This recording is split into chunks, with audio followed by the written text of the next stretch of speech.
ഇന്ന് തന്നെ ഡൗൺലോഡ് ചെയ്യൂ. കാണൂ നിങ്ങളുടെ ഫേവറേറ്റ് ഷോസ്. പ്രിയങ്കമ്മൾക്ക് എന്താ തോന്നുന്നേ? അതെ അമ്മേ, ഇത്ര പെട്ടെന്ന് ഈ മുറി തിരിച്ച് ഇങ്ങനെയായെന്നും എനിക്ക് വിശ്വസിക്കാനേ പറ്റുന്നില്ല. സുകുമാരിയമ്മേ, പ്രിയങ്കയുടെ ബുദ്ധി നേരെയായോ? നിങ്ങൾ എന്ത് ചെയ്യുമായിരുന്നു? നിങ്ങൾ ഉറങ്ങുമായിരുന്നു. എന്താ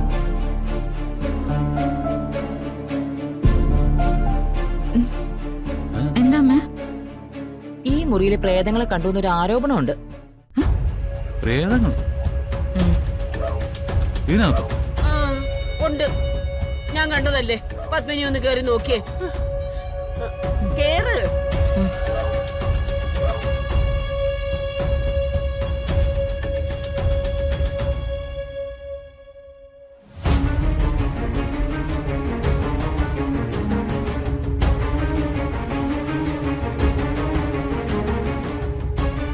ഇവിടെ ഒന്നും ഇല്ലല്ലോ. നിങ്ങളൊന്ന് ഇങ്ങോട്ട് കയറി വന്നേ. വാ ഇങ്ങോട്ട്.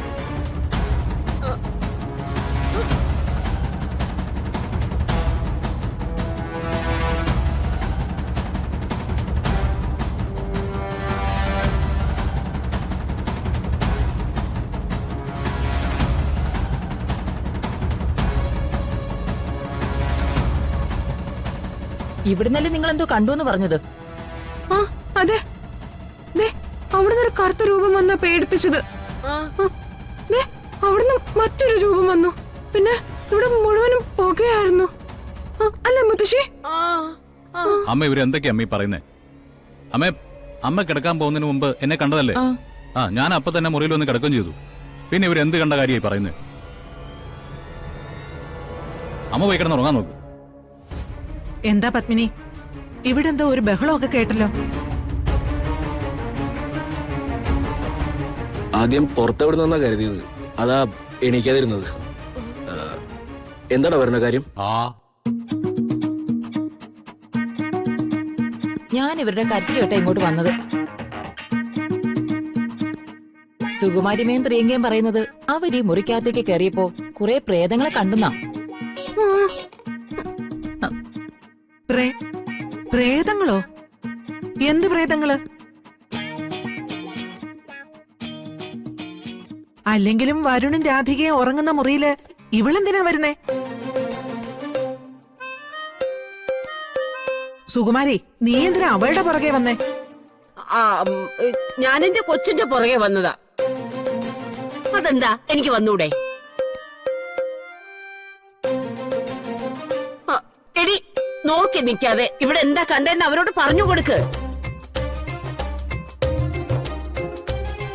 അമ്മ, ഞാനേ ചേച്ചി വിളിക്കാൻ വേണ്ടി ഇതിനകത്ത് വന്നത്. പെട്ടെന്ന് ആ ബൾബില്ലേ, അത് കത്തുകയും കെടുകയും ഒക്കെ ചെയ്യുമായിരുന്നു. പിന്നെ നോക്കുമ്പോ കട്ടിലടിയുന്നും അവിടുന്ന് ഇവിടുന്നൊക്കെ പുക വന്നോണ്ടിരിക്കുക.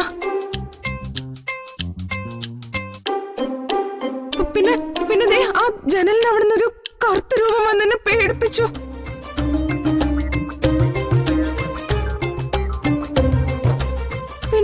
പിന്നെ ഇവിടുന്നൊരു വികൃതമായ രൂപം. വരുൺ കിടന്ന് ഉറങ്ങുന്നു കരുതി ഞാൻ രക്ഷിക്കണമെന്ന് പറയാൻ വരുണിന്റെ അടുത്തേക്ക് ചെന്നതാ. പതിപ്പ് മാറ്റി നോക്കിയപ്പോ അവിടെ വേറൊരു പ്രേതം.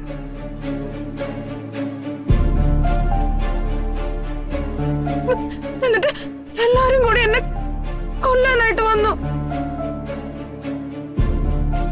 പ്രിയമോളുടെ കരച്ചിൽ കേട്ട് ഞാൻ അകത്തേക്ക് വന്ന് നോക്കുമ്പോ അത് തന്നെയാ സ്ഥിതി പത്മിനി. ഇവിടെ എന്തോ കുഴപ്പമുണ്ട്. സുഖായി. ഇവിടെ ഒരാത്മാവോ രക്ഷസോ എന്തൊക്കെയോ ഉണ്ട്. പ്രിയങ്കമ്മൾക്ക് എന്താ തോന്നുന്നേ?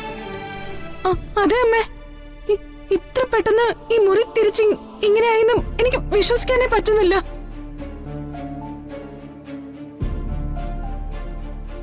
സുകുമാരിയമ്മേ, പ്രിയങ്കയുടെ ബുദ്ധി നേരെയായോ?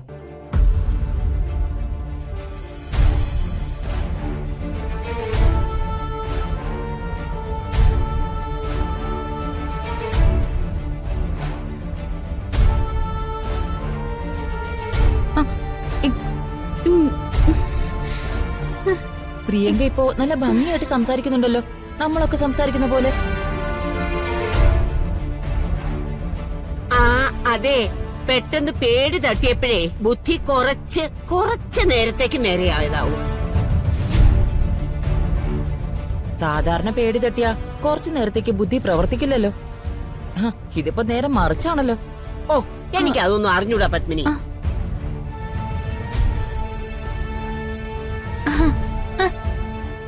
മുത്തശ്ശി, നമുക്ക് പോയി കിടക്കാം. ആ ദാ, കണ്ടോ, ഇത്രേ ഉള്ളൂ. ഇപ്പൊ പഴയതുപോലെ ആയത് കണ്ടോ? ഇടയ്ക്കിടയ്ക്ക് ഇങ്ങനെ മാറ്റത്തിന്റെ ഒരു ചെറിയ മിന്നലാട്ടം കാണും. അപ്പൊ തന്നെ അതങ്ങ് പോവുകയും ചെയ്യും. അമ്മേ, ഞാന് ഇവിടെ ചേച്ചിയുടെ കൂടെ കിടന്നോട്ടെ. മിണ്ടി പോകരുത്. വരണ്ട മുറിയുടെ വാതിലിന് മുന്നിൽ ഇനി നിന്നെ കണ്ടുപോകരുത്. ഓടി.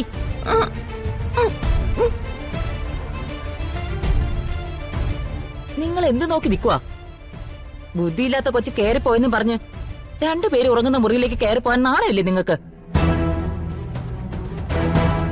അല്ല, അത് പിന്നെ പത്മിനെയും ഞാനേ പോയി കിടന്ന് ഉറങ്ങാൻ നോക്ക്. എന്നെ കൊണ്ടൊന്നും പറയിപ്പിക്കരുത്.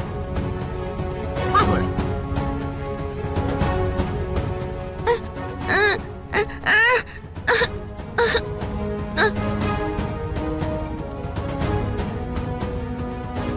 പകലും സ്വയം തരില്ല, രാത്രിയിലും സ്വയം തരില്ല.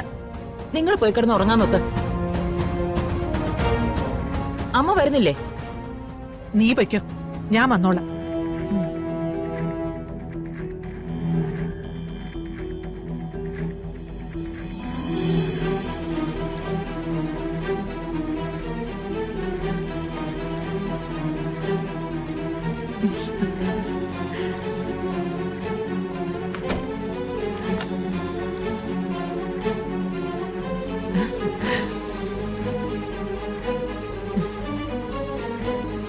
രാധികെ, അനിയത്തിയുടെ അസുഖത്തെ കുറിച്ച് ഇപ്പൊ എന്ത് തോന്നുന്നു? എന്റെ പൊന്നിയേട്ടാ, അവക്ക് യാതൊരു കുഴപ്പമില്ല. അമ്മയുടെ അവള് സംസാരിച്ച രീതിയൊക്കെ കേട്ടില്ലേ? ഇടയ്ക്കിടയ്ക്ക് ബോധം വരുമെന്ന്. ആ, സുകുമാരിയുടെ കണ്ടുപിടുത്തം എന്തായാലും കൊള്ളാം. മുത്തശ്ശി, നമ്മുടെ അടുത്ത ആക്ഷൻ സമയായോ? ഇല്ലടി മോളെ, നമ്മൾ പറഞ്ഞതുപോലെ മറ്റുള്ളവർക്ക് ബോധ്യത്തോടെ ഇത് തെളിയിക്കണമെങ്കിൽ കുറച്ചുകൂടി പണിയെടുക്കേണ്ടി വരും. എന്തായാലും ഇന്ന് ഇത്ര മതി.